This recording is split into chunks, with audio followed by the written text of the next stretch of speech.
Okay, are Airbnbs the way to go with creative finance and sub-2 deals? Well, you know, you can do whatever you want with a property that you take sub-2. You can live in it, you can use it as a regular rental property, you can use it as a group home, you can certainly use it as an Airbnb.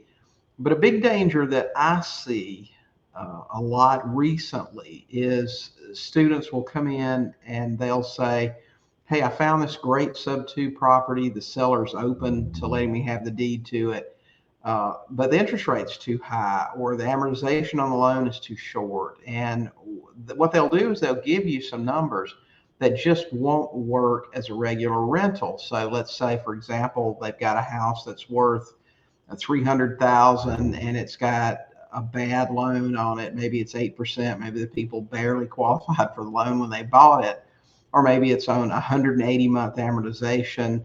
But the payment is, let's say, 2,000 a month, and the market rent for that property is only about 16 or 1,700. And they'll say, well, I could Airbnb this thing for $200 a night. I make $8,000 a month, and after expenses, I'll still cash flow $3,000 or $4,000 a month. Well, that may sound good, but there are a lot more involved with Airbnb than there is just in a regular rental. So for that reason, I would be very cautious in targeting a property strictly for an Airbnb. For example, what are you going to do if the town or place that this property is located just decides all of a sudden that they're not going to allow Airbnbs anymore? And this is a real possibility, and it's happening more and more. They become more and more strict on Airbnbs. Airbnbs in residential areas, neighbors don't like them.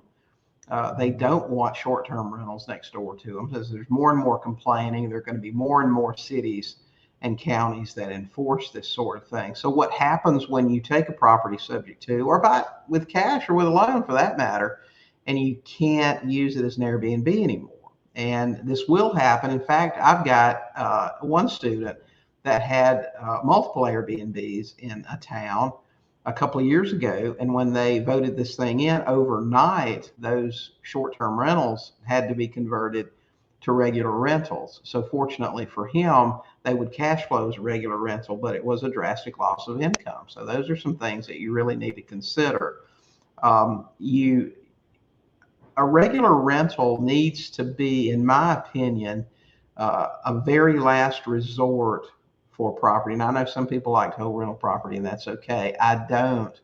Our exit is always seller financing, but even with seller financing being our exit strategy, we're always going to make sure that the properties we buy will cash flow as a rental. And my advice would be to make sure that you do the same. They always have a plan B, because if something happens and they decide you can't have that Airbnb anymore, you don't want to have something that's going to be going into your pocket every month instead of putting money into your pocket.